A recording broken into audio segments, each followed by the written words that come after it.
Minta maaf semua.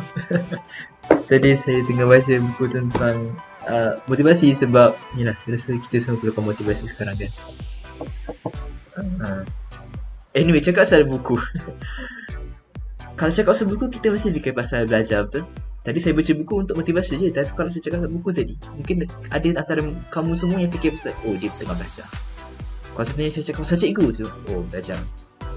Tapi, ada tak kita pernah terfikir tentang apa tu sebenarnya maksud belajar? Kalau contohnya kamu semua ada dekat sini dengan saya, tanya saya pasal Haras, apakah maksud belajar? Saya macam, belajar tu, saya pun tak tahu nak cakap macam mana belajar tu apa. So, sedangkan kita dua-dua tak tahu kan, apa kata kita sama-sama tanya pakcik Google, apa tu definisi belajar sebenarnya? So kita kata definisi dulu baru kita boleh tahu maksud. Jom kita tengok definisi belajar tu apa. Okay, sekarang kita dah buka pakcik Google kan. So sekarang kita cari definisi belajar. Alright. So ni dia pusaka ni. Ni rasanya paling baik kalau kita tengok ni kan. Okay. So belajar ialah berusaha untuk memperoleh ilmu, pengetahuan, kepandaian dan sebagainya, menuntut ilmu. So maksudnya betul lah kan apa yang kita tahu selama ni? Belajar je lah, baca buku, pergi sekolah, semua dah betul lah. Well, ini separuh benar. Belajar ni merangkumi banyak aspek dalam hidup kita. Sebenarnya, kalau kita lihat diri kita, dan kalau kita lihat diri kita sekarang, kalau kita lihat pada habit kita, kita lihat pada personality kita, adab kita dengan orang dan tata cara kita dengan orang lain, ada daripada apa yang kita belajar selama ini, apa yang ditunjuk ajar oleh ibu bapa kita. Itulah belajar kita sebenarnya. Itulah maksud belajar. Tapi pada hari ini kita akan berfokus pada satu lagi bahagian dalam belajar yang telah ditunjuk tadilah dalam definisi DDP tadi, iaitu menuntut ilmu. Okay? Kita sebagai remaja ini akan dikelilingi oleh belajar yang dari segi menuntut ilmu, iaitu ataupun arti kata lainnya akademik. So pada hari ini kumpulan kami akan mengupas tentang kepentingan belajar dari segi akademik. Apakah kepentingan sebenarnya? Apakah masalah-masalah yang dihadapi oleh remaja, iaitu kita lah. Okay, saya tak rasa ada yang orang-orang yang bukan remaja tengok video ni. Masalah-masalah yang dihadapi oleh kita semua dan juga cara-cara untuk mengatasi masalah-masalah tersebut. So, tanpa buang masa, mari kita saksikan dan dengar. Okay, dah siap dah? No? Dah kan? No? Jangan buat macam ni. No? Itulah lama sangat. Hai. Okay, tadi awak semua dah tahu kan definisi pelajaran secara lebih mendalam dan tepat, betul tak? Okay, bagus. Jadi, sekarang ni kita akan teruskan pula dengan kepentingan pelajaran kepada golongan macam kita ni, iaitu para pelajar. Jadi, berdasarkan analisis Google Form yang telah diedarkan kepada pelajar SMK Taman Nusa Damai dan juga SMA MyWib pada hari Khamis dan Jumaat lalu pada 12 dan 13 November 2020, didapati bahawa sebanyak 92.2% pelajar yang menjawab Google Form tersebut bersetuju bahawa pelajaran mampu menjamin masa hadapan mereka. Ya, betul? Saya juga setuju. Kenapa? Okeylah, makcik. Kalau kita ikutkan sekarang ni, harga jualan semuanya mengalami inflasi. Apa itu inflasi? Inflasi ialah peningkatan harga jualan barang semasa yang turut menyebabkan peningkatan kos sara hidup. Oleh sebab itu, pelajaran yang bagus, yang cemerlang, yang baik, yang semualah mampu membuatkan kita dapat kerja yang bagus, dapat kerja yang setaraf dengan kelayakan kita dan sekaligus kita memperoleh pendapatan yang lumayan. Jadi, kita tidak akan mengalami masalah kewangan. Sebab apa? Sebab kita mampu bayar rumah yang kita beli, kita mampu bayar duit kereta yang kita beli ataupun mungkin motor, dan juga kita mampu untuk membeli keperluan seharian kita yang mencukupi. Dan kalau duit itu, gaji kita tu ada lebihannya, kita boleh pergi melancong. Jadi di situ terbukti bahawa pelajaran ni sangatlah boleh menjamin masa hadapan kita. Seterusnya, pelajaran juga mampu memberikan kita banyak pengetahuan baru yang sebelum ni kita tak pernah tahu pun dan tak pernah terfikir pun yang kita akan tahu perkara tersebut. Saya berikan contoh, sistem pernafasan kita. Kalau sebelum ni, kita suka sangat bau semburan nyamuk yang biasanya nyamuk Aedes tu kan. Kita suka sangat bau. Padahal ianya memudaratkan sistem pernafasan kita. Ianya mampu membuatkan alveolus kita mati dan menyebabkan kita sesak nafas. Jadi kalau kita tak belajar sains atau biologi, kita tak akan tahu perkara tersebut dan kita akan melakukannya lebih kerap dan menyebabkan kematian boleh berlaku. Banyak lagi sebenarnya kepentingan pelajaran kepada kita sebagai seorang pelajar. Jadi, jangan sia-siakan pelajaran kita dan abaikan ia begitu sahaja. Walaupun sukar dan kita mungkin akan mendapat banyak sangat masalah, tetapi kita perlulah mengharunginya demi masa depan yang cerah. Cerita pasal masalah. Jiran sebelah tu okey ke? Jiran sebelah? Oh, jiran sebelah. Okey ke?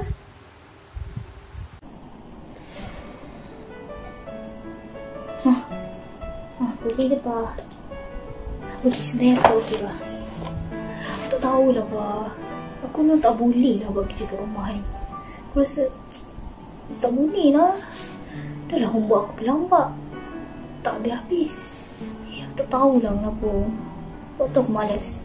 Susah nak belajar.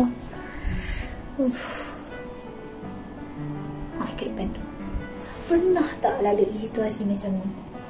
Bila kat rumah ni, pernah tak? Saya yakin mesti semua pelajar pernah lah.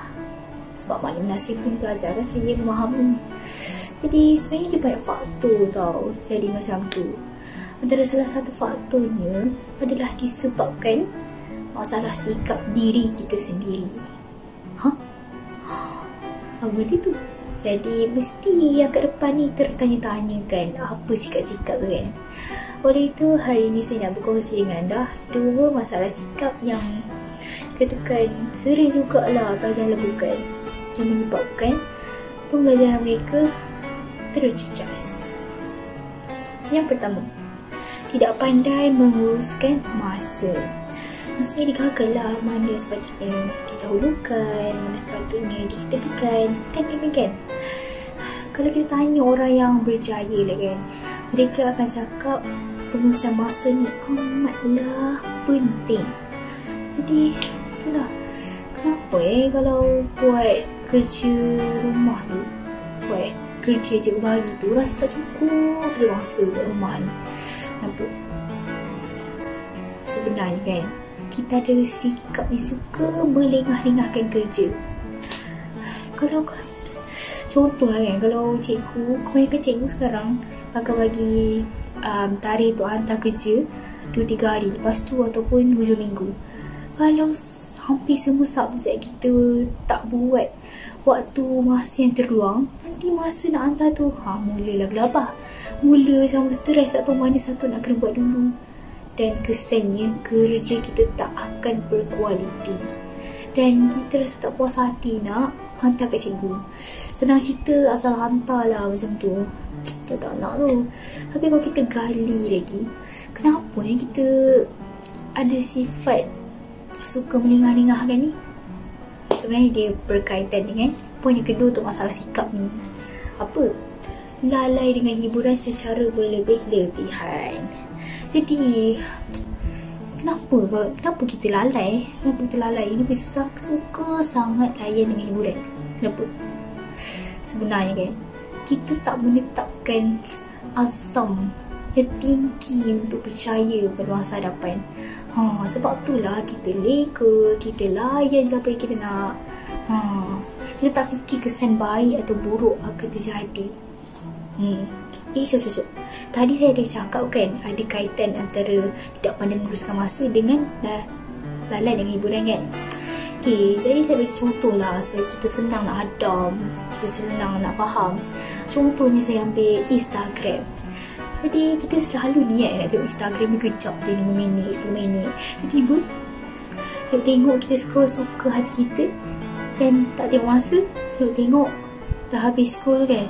Dah berpuluh-puluh minit, kadang sampai 30 minit, balik teruk berjam-jam. Sekejapnya lah, jam-jam tu sekejapnya. Kita gurau. Jangan marah pula. Jadi nampak tak kaitan dekat sini? Makin banyak kita ikut hawa nafsu kita untuk berhibur ni, makin banyak jugalah masa kita terbuang dengan begitu sahaja dengan aktiviti yang tak berfaedah. Sebab itulah kita, pelajaran kita ni terganggu, tak terurus. Betul lah. Jangan sentap sangat di sana sebab saya di sini pun sentap ni. Jadi macam mana kita nak atasi benda ni? Senang cakap ni, tak tahu solusi ni apa. Nak berubah agak kan? Kita call Hanis. Kita video call dia. Sebab saya selalu minta pendapat nasihat dari dia. Kita call Hanis tengah jawab. Hanis. Kenapa? Tak tahu lah Min. Kenapa? Kau ada masalah ke? Aku nak berubah tau. Sebab perangai aku ni, sikap aku ni, aku nak berjaya tapi aku punya sikap lah macam kenalah berubah tapi tak tahu lah aku. Wait. Aku ada tengok satu video ni. Nanti aku send kat kau. Aku rasa video ni boleh tolong kau kot. Video? Aku bisa. Nanti send kat aku tau. Okay. Okay. Ya tu Janice. Kawan-kawan kat luar sana, jika anda mempunyai masalah dengan sikap sendiri, anda boleh cuba beberapa cara untuk mengatasinya. Pertama, anda boleh mendapatkan motivasi yang tinggi. Untuk benar-benar mendapatkan motivasi yang jitu, anda perlu mempunyai keinginan yang kuat. Ini akan membantu anda untuk melalui situasi-situasi yang sulit dan memastikan anda berusaha untuk melakukan yang terbaik walau dalam apa jua sekalipun. Jika anda berasa seperti keinginan anda makin pudar, apa yang anda perlu lakukan ialah mengingat kembali kepada impian dan matlamat anda. Ini akan memberikan motivasi kepada diri anda dan meningkatkan lagi rasa keinginan anda. Yang kedua, anda boleh meluahkan perasaan kepada rakan-rakan terdekat anda. Meluahkan perasaan dapat membantu kita belajar lebih banyak tentang diri dan memahami perasaan yang terpendam yang tidak pernah kita luahkan. Melalui luahan perasaan, kita dapat membantu diri kita sendiri dan mengetahui tentang perasaan kita dan bagaimana cara untuk mengubahnya. Sebagai contoh, jika emosi anda terganggu, meluahkan perasaan kepada keluarga terdekat dan rakan akan menenangkan perasaan kita. Meskipun kadang-kala keadaan bersendiri itu boleh membantu, meluangkan masa dengan orang sekeliling dapat menceriakan hari kita. Apabila kita bercakap dengan seseorang, kita juga berpeluang untuk mendengar.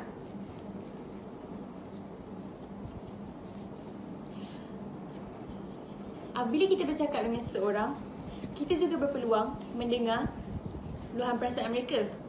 Mungkin mereka turut mengalami keadaan yang sama seperti mana dengan kita dan boleh memberi nasihat yang berguna kepada kita. Akhir sekali, kita boleh dapatkan khidmat bimbingan kaunseling.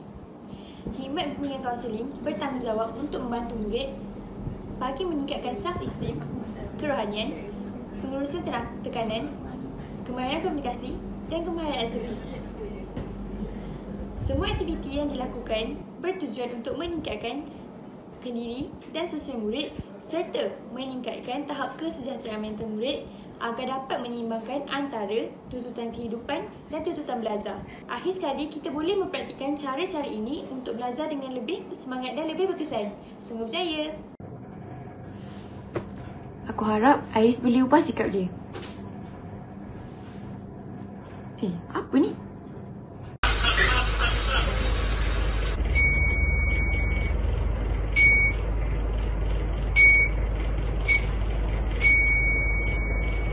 Ustazah, kehadiran Syafi.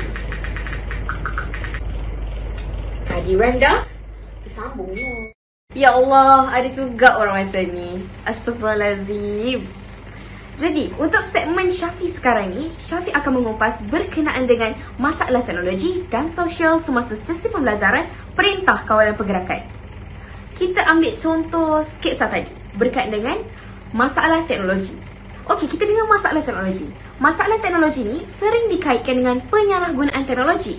Ya, memang tak dapat Syafi nafikan bahawa penggunaan gadget mempunyai banyak faedah, terutamanya dalam urusan pembelajaran dan juga komunikasi. Tapi kita kena ingat bahawa teknologi juga ada kesan negatif, terutamanya pada kanak-kanak dan juga remaja. Tidak hairanlah jika ada tinjauan yang mengatakan bahawa 85.6% remaja adalah pengguna internet dan 29 daripadanya mengalami ketagihan terhadap teknologi tersebut. Baiklah, berkenaan dengan masalah teknologi, kita dah habis. Jadi, apa kata kita tengok sketsa yang kedua, iaitu berkenaan dengan masalah sosial.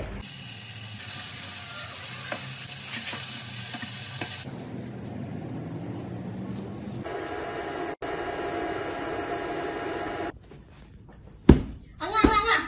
Kau tahu tak kau ada apa lepas ni? Cuba kau tengok. Aku ada apa? Aloh, aku ada exam. Lagi 30 minit. Macam mana ni? Wow, secara kasarnya kita dapat melihat bahawa ibu bapa saudari tersebut memberikan tugasan dengan banyak. Hal ini boleh mengakibatkan individu tersebut mempunyai konflik dengan keluarganya. Kesannya, keluarga yang menghadapi konflik boleh mengalami pertengkaran, kurang mesra dalam perhubungan, gangguan emosi. Tapi Syafi nak membuka mata anda tentang sesuatu perkara. Bukankah tugasan rumah yang telah diberikan oleh ibu bapa itu merupakan tanggungjawab kita sebagai seorang anak? Rata-rata masalah yang dihadapi ni berdasarkan daripada aspek pengurusan masa dan bukannya salah ibu bapa. Silah, perkara ni terjadi mungkin disebabkan saudari tersebut tidak bersedia pada awal tahun untuk menentukan kejayaan dia. Yang kedua, mungkin sebab waktu yang terluang dia tak diisi dengan aktiviti yang berilmu. Yang ketiga, mungkin dia tidak menggunakan sebahagian besar waktu cuti untuk mengulang kaji pelajaran. Tapi kan, korang terfikir tak? Agak-agaknya, apa yang jadi dengan saudari tadi? Angah, baca kat meja nasi telah ambil belum? Tidak!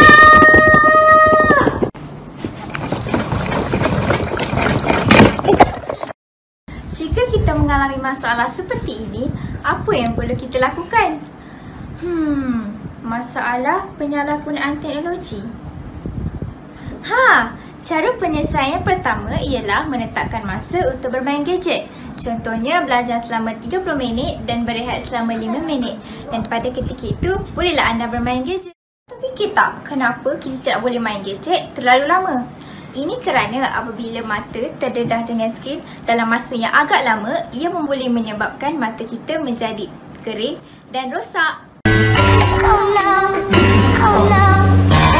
Cara penyelesaian yang kedua ialah pemantauan daripada ibu bapa.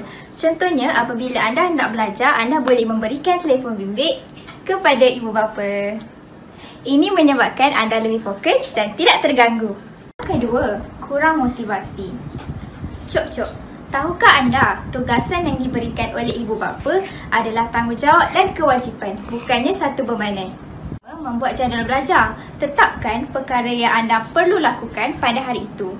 Tetapi jangan terlalukan maksimum kerja yang terlalu banyak, kerana ini boleh menyebabkan anda berasa stres kerana mahu menyelesaikan semua tugasan tersebut dalam masa satu hari. Sekaligus dapat mendisiplinkan diri anda kerana mengikut jadual yang ditetapkan. Ini saya akan memberitahu bahawa apa yang anda akan perolehi apabila menyediakan dan melaksanakan jadual pembelajaran. Antaranya ialah menilai sama ada perkara yang anda lakukan itu berfaedah ataupun tidak. Yang kedua, menilai perkara yang anda telah lakukan. Tiga, menggunakan masa yang dipunyai dengan cara yang berkesan dan memberikan faedah yang optimum. Yang keempat, melakukan aktiviti yang dirancang setiap hari. Terakhir sekali, mendorong pelajar untuk lebih cemerlang dalam bidang yang mereka ceburi. Yang kedua, tampalkan kata-kata motivasi di tempat yang mudah dilihat setiap hari. Motivasi sangat penting kerana ia boleh menyebabkan kita lebih bersemangat untuk menjalani hidup. Ini kerana kemahuan dan perubahan dalam diri terletak dalam diri anda sendiri. Dan yang paling penting sekali, jangan bertangguh. Ini kerana apabila anda menangguhkan kerja anda, ia akan menyebabkan kerja anda bertimbun dan anda akan mudah stres. Sekiranya anda melakukan tugasan yang diberikan oleh guru, insya-Allah kemudahan dan kesenangan untuk belajar akan datang kepada anda. Jadi sekarang anda sudah mengetahui bagaimanakah cara untuk menyelesaikan masalah daripada segi sosial dan teknologi. Kenapa ni? Hai, jadi macam mana? Faham tak apa yang kami nak sampaikan? Saudara-saudari, berdasarkan video-video yang kami dah tunjukkan sebentar tadi, kami telah mengupas satu persatu tentang belajar. Contohnya definisi, masalah yang dihadapi dan cara-cara untuk menyelesaikan masalah-masalah tersebut. Saya pasti semua pelajar yang menonton video ini, tak kisahlah pelajar universiti ke, sekolah menengah ataupun sekolah rendah, semuanya akan menghadapi masalah-masalah tersebut. Lagi pula, pada situasi sekarang, semua sekolah di seluruh Malaysia diminta untuk ditutup sehingga 18 Disember 2020 disebabkan COVID-19 yang sedang melanda negara kita sekarang. Tapi itu bukanlah satu halangan untuk kita terus berjaya. Di sekolah ataupun di rumah, sama saja. Jika kita bijak mengurus masa, pasti kita akan berjaya. Saya pasti ada di kalangan pelajar yang menonton video ini memikirkan susahnya belajar kat rumah. Sikit-sikit kena ke rumah, sikit-sikit kena ke rumah ayah. Kita tak sepatutnya berfikir sebegitu kerana sudah menjadi tanggungjawab kita sebagai seorang pelajar dan sebagai seorang anak. Jadi, saudara-saudari, apa kata kita memandang ke arah kebaikan apabila kita belajar di rumah? Sebagai contoh, kita dapat mencari lebih banyak pengetahuan dan kita dapat mengeratkan hubungan dengan keluarga kita. Seterusnya, apabila kita bercakap tentang pengurusan masa, sebagai seorang pelajar, kita mestilah sentiasa amanah untuk menyertai setiap program pembelajaran di rumah, iaitu PDPR yang telah diadakan serta menyiapkan setiap tugasan yang diberikan oleh guru kita. Hal ini kerana ada sesetengah pelajar yang memandang remeh untuk menyiapkan kerja rumah yang telah diberikan, memandangkan mereka tidak perlu untuk menghantar tugasan tersebut secara langsung kepada guru dan tidak perlu untuk berjumpa guru secara berhadapan di sekolah. Sikap ini tidak sepatutnya wujud dalam kalangan pelajar dan tidak patut dicontohi oleh mana-mana pelajar di mana jua mereka berada. Sebaliknya, ikutilah setiap PDPR yang telah diadakan, siapkanlah segala tugasan yang telah diberikan. Janganlah bertangguh kerana orang yang bertangguh sentiasa rugi dan tidak akan berjaya. Jadi, harapan kami adalah supaya video ini dapat membantu para penonton yang sedang menghadapi masalah-masalah berikut. Sekian sahaja daripada kami. Assalamualaikum, selamat mencuba dan semoga berjaya.